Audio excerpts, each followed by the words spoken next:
Hi, lesson two of financial arithmetic or mathematics, I should say. So you are marking lesson one attendance. That's the double. I'll give you the double to do this exercise B. Technically, you should only take one lesson. So let's go to that lesson. That's scrolling down. So there's your work document if you haven't already found it. So I'll print it out so you can easily tick off what questions you've done. So we're doing lesson number two, exercise 1B. Supposed to only take you one lesson, but I think there's plenty of work there. So take the two lessons to do the exercise.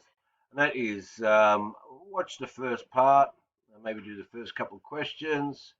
Also watch this one here for the first couple of questions. So maybe have a look at two different ways of doing it. Then finally, for the second part, have a go at these questions. And then, as I say, finish off exercise 1B. Stay on track and you should be able to finish everything during the